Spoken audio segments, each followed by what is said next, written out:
Why the hell are we doing this? I mean, why do I get up an hour early every Monday to do these podcasts? Why do I strive to be an integrated man? Why am I continuously challenging myself for more discipline, tenacity, courage, and wisdom? Why do I spend time meditating, reading books, listening to podcasts, working in men's groups, learning embodiment work, practicing Qigong out in the middle of the Mojave Desert? I could go on and on about the things that I do regularly to try to better myself. But why? What motivates me to do this? What motivates you to do what you do or don't do? In other words, what is your why? What motivates you in life? Today, we're going to talk about our why. And why are you listening to this podcast? Why do you want to be a better man? I'm your host, Chuck Chapman, and I'm joined today with my co-hosts, Ari and Faisal. And the three of us are certified No More Mr. Nice Guy coaches, and we're dedicated to helping men become the best version of themselves. Why?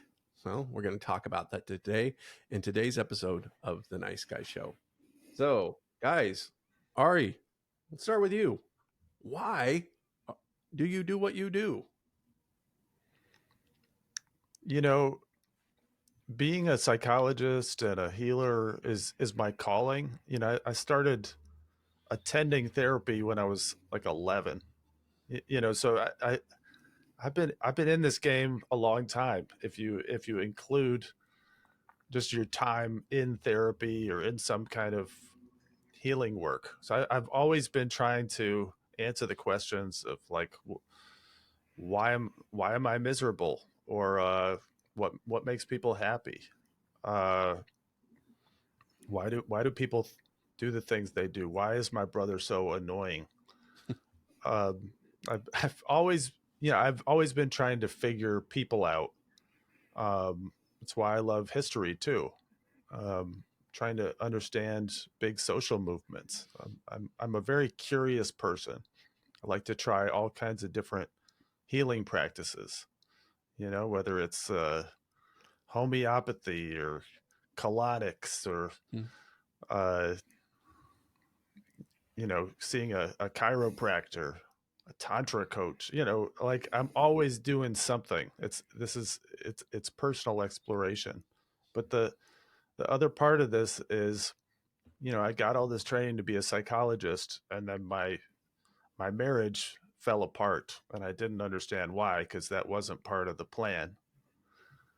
And that was sort of like my big wake up call. Like, there's all this stuff that I didn't actually know about how to be in a relationship with a woman, how to be a man.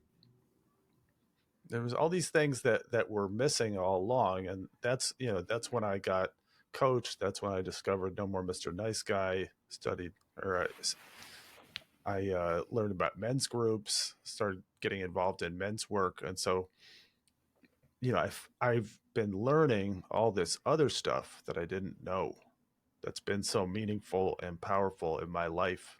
And I just want to teach men the things that I'm learning. And I really like being a coach because I'm getting to use myself in a way that I didn't as a therapist. I'm really getting to use my own experience, which I find to be really powerful. So this is my why for why I'm doing coaching. I'm coaching just with men and mainly nice guys. Why I'm doing the podcast, Integration Nation. Uh, Even my approach to parenting has really shifted. So my life feels very integrated now, because I'm doing what just feels right and natural. But what gets you up? I mean, like, we've all experienced this, I'm assuming, right? Where you're just, I mean, the weight of the world, and you just feel like, I don't want to do this anymore. What helps you move beyond that? Faisal, anything? It's such a powerful question, such a deep question as well. And Ari, when you were sharing about, at 11 years old, you were getting therapy, and then you had a lot of insights and introspection. When I was 11 years old, the only thing I was asking is, why isn't my computer loading? what's wrong with my machine? That was that was me. It's like, why? And as you were sharing, I was thinking about this question. It's like, why am I doing all of this? And why am I helping men? Why am I doing all of this? And for most of my life, my background was computer science, like scientifically looking at machines, what's going on. And what helped me to realize and understand this is that I'm actually doing the same thing, but instead of computer systems, what I'm doing is just human in the mind and the brain. And what I love to do is problem solve. So instead of figuring out why this computer isn't solving, it's like, why did my relationship fail? Why did my marriage, uh, what went wrong in my marriage? So what I'm doing now is exactly the same thing, but just on a different topic. And there was an aspect in my life where I was just constantly asking this question. I went through a real, like a midlife crisis in my late 30s, if you call that midlife crisis. And I was asking myself the question, like, why am I here? Why is this? Why is this?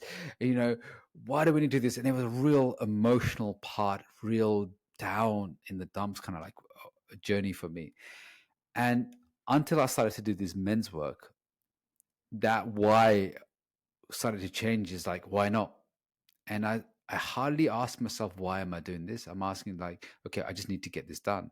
So what wakes me up in the morning is I love to problem solve. There's so many problems out there. I get excited about finding solutions that no one else has found, or maybe there are solutions that people have found, and I love to bring them together.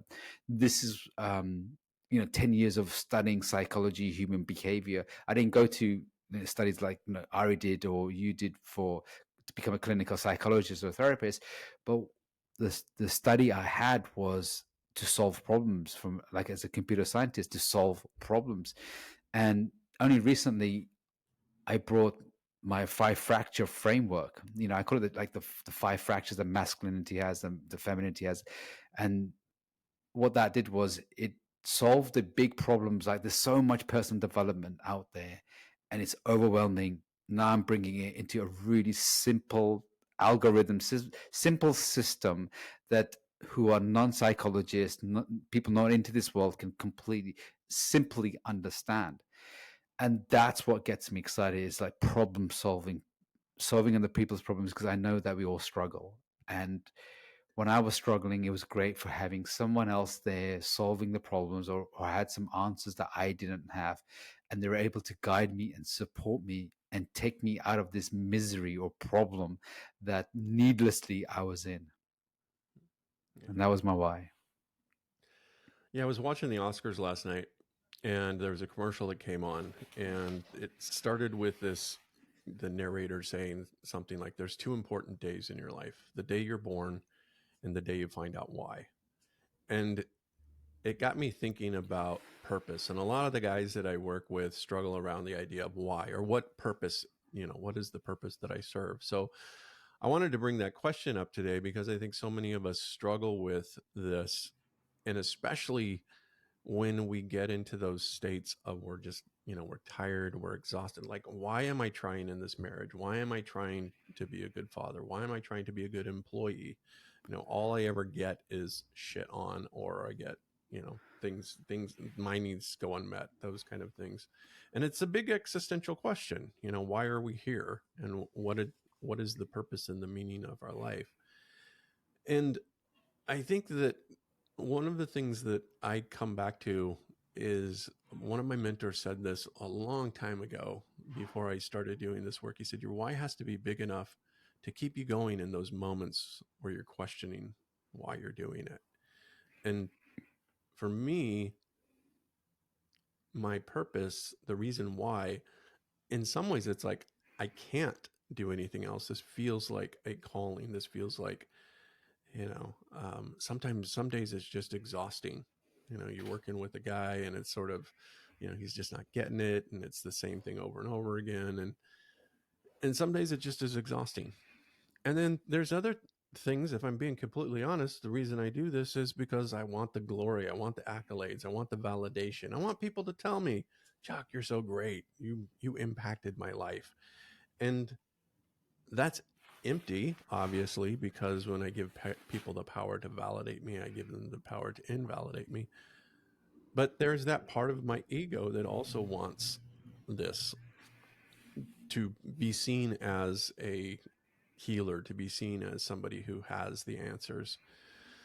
And so, I think I'm always kind of dealing with this duality within me of, on, one moment I'm doing this because I want the accolades, and then the next moment it's like, that isn't why I'm doing this. The reason I'm doing this is because I want to help other people who have maybe had the similar struggles that I've had. I kind of look at it as akin to, if I had the cure to cancer and I didn't share that with other people, that would be something that would be immoral for me.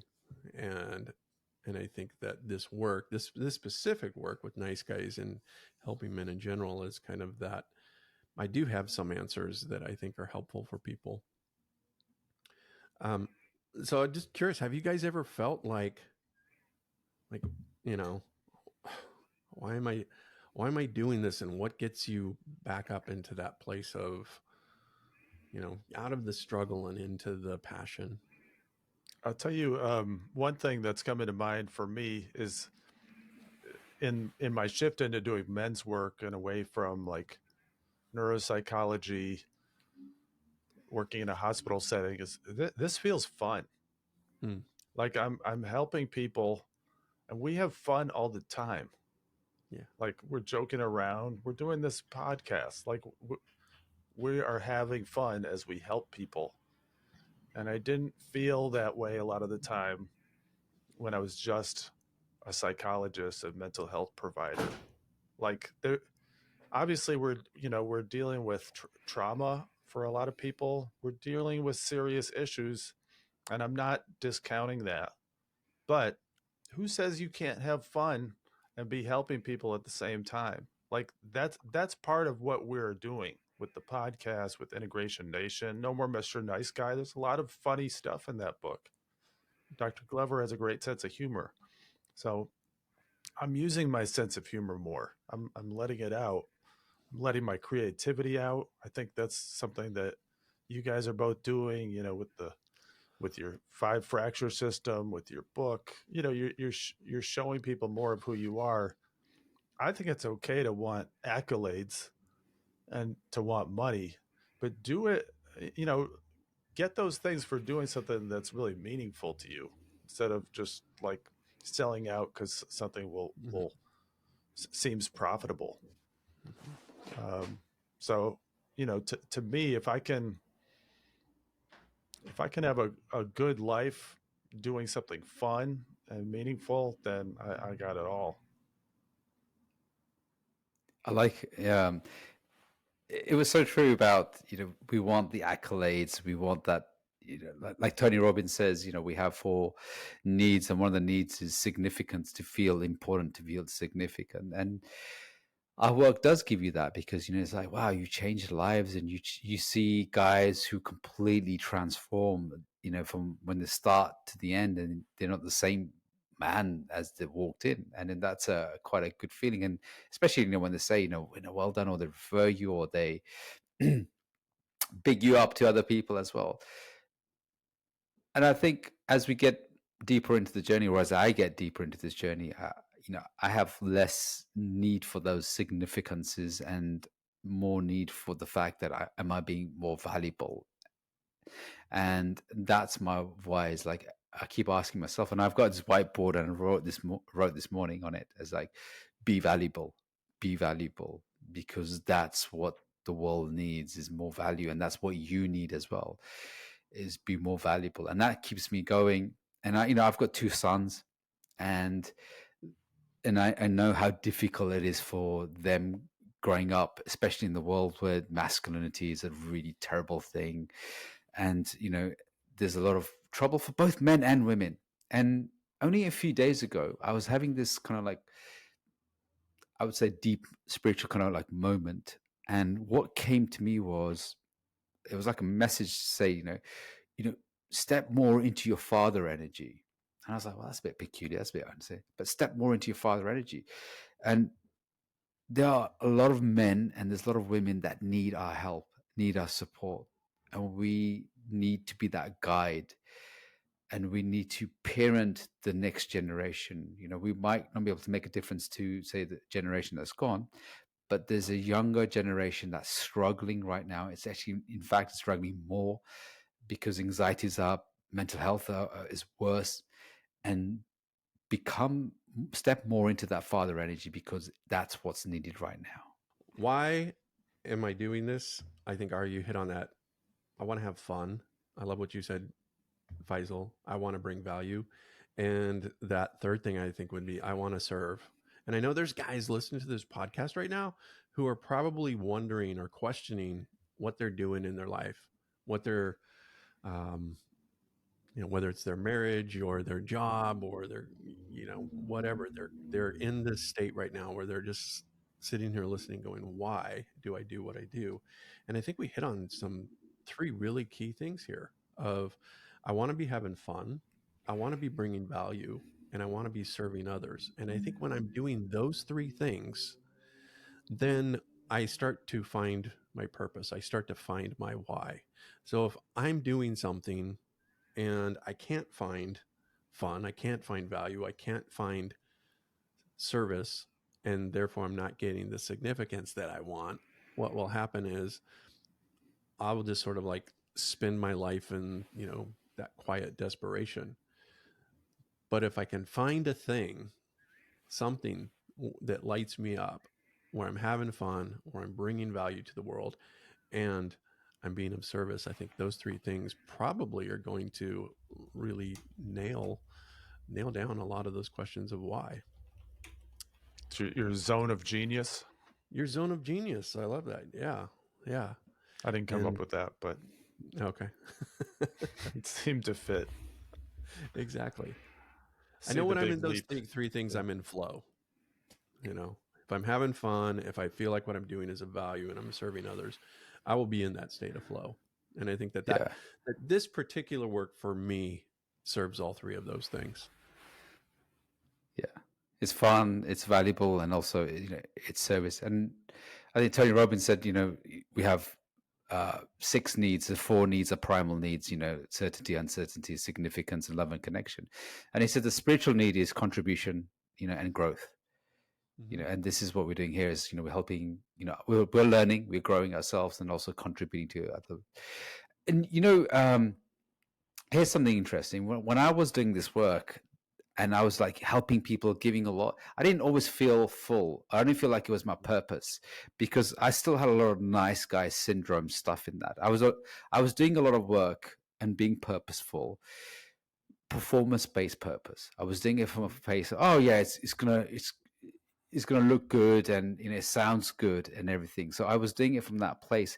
But what I hadn't realized is I hadn't done enough work to fill my own bucket before I was pouring out to everybody else. And I noticed that was a big change when I started to, service myself, because there was a lot of times when I heard the saying, be purposeful. That's how you have a fulfilling life. And I'm sitting there going, I'm serving everybody else, but I feel so unfulfilled. Why? I don't get it. I was really frustrated at that. Yeah. What did you start doing differently that filled your bucket? So I started to meet my own needs, ask for what I wanted. And the most important thing is, right, and that's a really good question. When guys I work with and say, well, I don't have a purpose, I'm not like a coach or a speaker or a writer or something, therefore I won't get purpose, I won't be able to find that purpose. And I said, the most important purpose to find is the internal one first. Start being purposeful to yourself. Start providing for yourself. That contribution you need to do is internal. Do that, because I love the quote. It says, yesterday I was clever, I wanted to change the world. Today I'm wise and I'm changing myself. Rumi. And what it was that when I started to do the same thing, starting changing my world, and then it will then ricochet, or it'll overfill to my children, and from my children, then they'll over change to everybody else. And that was the biggest work, was becoming more habitual, creating really good habits, like morning routines, stuff that will serve me, fill my bucket up, going for walks, not looking at my mobile phone, all of these mind-numbing stuff. I'm like, let's eradicate all of that stuff, become purposeful man, and become an example of that. And that started to change how I started to feel internally. I think you're bringing up an important point that purpose can feel performative, I think, for people. And like, oh, I got to look like these other people who know what they're doing. But it really has to start internally, which can feel smaller and less significant to people. But it's a crucial step. Well, it's a bit like giving to charity, right? I'm giving to charity because, well, it looks cool. Everybody sees it. Oh, well done. You gave to the charity. It's all performance based. But how about you do something where no one knows about it? That's real giving. That's real purpose. I love that. I think that's another quality here of the why is I'm doing it to change myself. That the more we talk about these different types of topics, the more I keep just reminding myself how important it is. Like everything starts with me, my own change, my ability to love, my ability to accept myself, my ability to open myself up to personal growth. And I think the idea of changing for myself as opposed to changing for others is a better motivation, a more authentic one than I want to change so that everyone around me likes me. I want to change so that I like myself. And so I think when we do that, when we have fun, when we're adding value and we're bringing service, not only does that change the environment around us, but it changes ourselves. And I think that's the most important thing here about finding purpose in your life, is really about finding the ways in which you begin to change and grow. And when you find ways that you change and grow, your purpose comes out of that. So it's powerful stuff, you guys. Just really love our conversation today. Thanks again for being part of the Nice Guy Show. And please, if you're watching us on YouTube, remember to like and subscribe. If you're listening to us on one of your favorite podcaster platforms, make sure to subscribe there as well. Go to theniceguyShow.com to get on the mailing list. And if you like this podcast, check out podcast episode number 19, Kill Your Neediness. As nice guys, we're often needy, and it's a turnoff. And when you're needy, you're not going to be able to find your purpose. Anyway, thanks so much for showing up today, you guys, and we'll see you next time on The Nice Guy Show. You've been listening to The Nice Guy Show with certified Nice Guy recovery coaches Ari Graff, Chuck Chapman, and Faisal Kokar. Be sure to subscribe to this channel so you can listen to our latest episodes, and visit us on www.theniceguyShow.com. If you have any topics you'd like to hear us discuss, send us an email at support@theniceguyShow.com. Thanks for listening.